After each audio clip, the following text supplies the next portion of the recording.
औज़ुबिल्लाहिमिनश्शैतानिर्रजीम बिस्मिल्लाहिर्रहमानिर्रहीम। I am your chemistry teacher Shahzeb Kiyani और आज हम लोग डिस्कस करेंगे petroleum industries.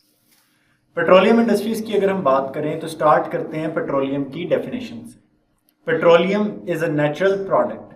Petroleum earth crust, सतह ज़मीन के नीचे पाया जाने वाला एक कुदरती प्रोडक्ट है जो कि रॉक्स के दरमियान ट्रैप हो जाता है। Petroleum means rock oil. Petroleum को रॉक ऑयल भी कहा जाता है। It is a complex mixture. ये एक पेचीदा मिक्सचर होता है। सेवरल गैशियस, बहुत सारे गैशियस, इसी तरह से लिक्विड एंड सॉलिड हाइड्रोकार्बन्स का। तो पेट्रोलियम असल में कोई एक प्रोडक्ट नहीं है। पेट्रोलियम असल में एक मिक्सचर है जिसमें सॉलिड, लिक्विड और गैस तीनों तरह के हाइड्रोकार्बन्स मौजूद होते हैं। Having water, having salt and earthly particles with in it, जिसके अंदर वाटर, सॉल्ट और दूसरे ज़मीनी इम्प्योरिटीज शामिल हैं। It is lighter than water. पानी से हल्का होने की वजह से ये पानी के ऊपर, पानी की सतह पर मौजूद होता है और नॉन पोलर होने की वजह से ये पानी में इनसॉल्युबल होता है। अगर हम पेट्रोलियम के ओरिजिन की बात करें तो petroleum was formed by the decomposition of dead plants. Petroleum की जो फॉर्मेशन होती है ये होती है जब डेड प्लांट्स की डीकम्पोजिशन होती है।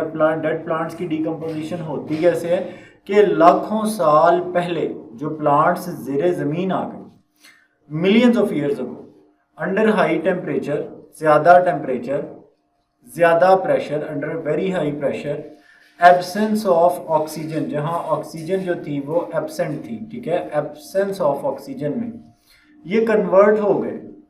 किस में कन्वर्ट हो गए? ये सारे के सारे कन्वर्ट हो गए पेट्रोलियम में, और इसको मिलियंस ऑफ ईयर्स लगते हैं। जैसे आपने पढ़ा था ना कि carbonization is the conversion of wood into coal, जिसमें 500 मिलियन साल लगे थे। तो एग्जैक्ट ये भी वही सारा का सारा काम है। इसमें लिविंग प्लांट्स और एनिमल्स जो कि समुंदर के थे वो जब मर गए, उनकी बॉडीज जो थी वो बरीड हो गई मड और सैंड में, और under high temperature, pressure and absence of oxygen वो कन्वर्ट हो गए पेट्रोलियम। अच्छा, इस प्रोसेस की अगर हम बात करें तो इसमें कई सौ साल, बल्कि मिलियंस ऑफ ईयर्स जो है वो इसको कंप्लीशन को लग जाते हैं। जो डेड प्लांट्स के रिमेन्स होते हैं ये dark brownish viscous crude oil में कन्वर्ट हो जाते हैं, ठीक है। It was trapped between 2 layers of impervious rocks, और ये इम्परवियस रॉक्स की लेयर के दरमियान इस तरह से ऑयल पॉकेट्स बन जाती हैं जहाँ पर ये स्टोर हो जाता है। लाइटर होने की वजह से, डेंसिटी कम होने की वजह से और पानी में इंसॉल्युबल होने की वजह से ये पानी की सतह के ऊपर फ्लोट करता है, ये पानी की सतह के ऊपर तैरता है, ठीक है। मैं फिर एक दफ़ा बताता चलूँ कि लाखों साल पहले डेड प्लांट्स और animals under high pressure, high temperature, absence of oxygen petroleum में कन्वर्ट हो गए, और ये इम्परवियस रॉक्स के दरमियान ट्रैप हो गए पानी में गैर हल पजीर होने की वजह से, और इनकी डेंसिटी कम होने की वजह से ये पानी की सरफेस के ऊपर फ्लोट करते हुए मौजूद होते हैं। The gaseous product accumulate over petroleum are found in natural gas. ये देखें, ये हमारे पास अर्थ क्रस्ट है जहाँ पर हम लोग मौजूद हैं। Let's say these are human beings which are present on the earth crust. Earth crust से नीचे हमें जो लेयर मिलती है वो शेल मिलती है। फिर ये आ जाती है इम्परवियस रॉक की पहली लेयर, ये आ जाती है इम्परवियस रॉक की दूसरी लेयर। इसके दरमियान मौजूद है वाटर, पानी, और पानी के ऊपर हमें ये जो डिपॉजिट मिलते हैं, this deposit is of petroleum, ठीक है। ये सारा जो मैं शेडेड एरिया आपके सामने हाईलाइट कर रहा हूँ, this area is of petroleum.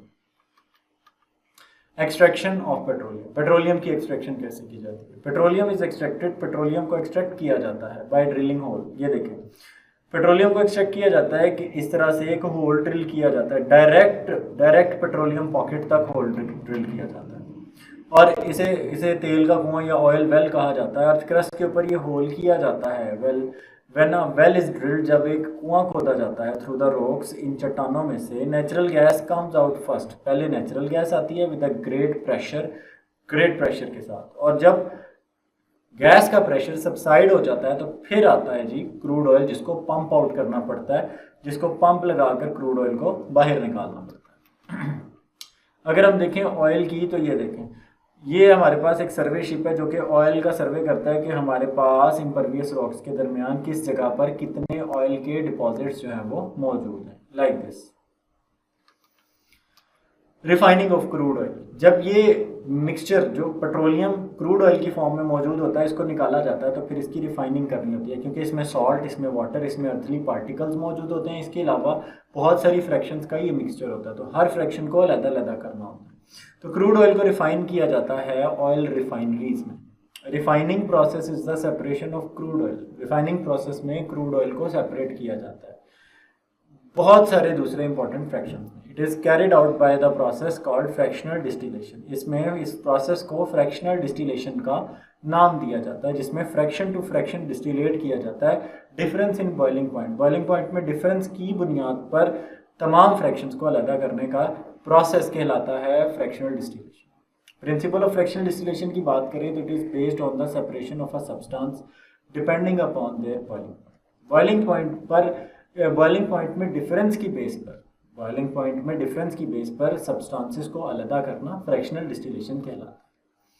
अगर हम स्टेप्स की बात करें तो सबसे पहले लो बॉइलिंग पॉइंट वाले फ्रैक्शंस पहले बॉयल होते हैं और बाकी बाद में। नेक्स्ट फ्रैक्शन जो है वो स्लाइटली हायर बॉइलिंग पॉइंट वाले फिर बॉयल होते हैं और फिर इसी प्रोसेस को कंटिन्यू करें तो सबसे ज़्यादा बॉइलिंग पॉइंट वाले जो फ्रैक्शंस हैं वो नीचे बाकी रह जाते हैं। अगर हम टावर के नीचे की तरफ से मूव करें तो हमें सबसे पहले जो फ्रैक्शन मिलेगा वो फ्रैक्शन मिलेगा जिसका बॉइलिंग पॉइंट सबसे ज़्यादा हाई है। The crude oil is heated in the furnace. Crude oil को फर्नेस में 400 डिग्री सेल्सियस पर हीट किया जाता है हाई प्रेशर में। वेपर जो है ये फ्रैक्शनेटिंग कॉलम में जाते हैं और वहाँ पर ये जाकर कंडेंस हो जाते हैं। जैसे ही वेपर्स ऊपर की तरफ मूव करते हैं तो ये कंडेंस होना शुरू हो जाता है। इस तरह से कि सबसे पहले हमें 350 टू 400 डिग्री सेल्सियस वाले वेपर्स मिलते हैं।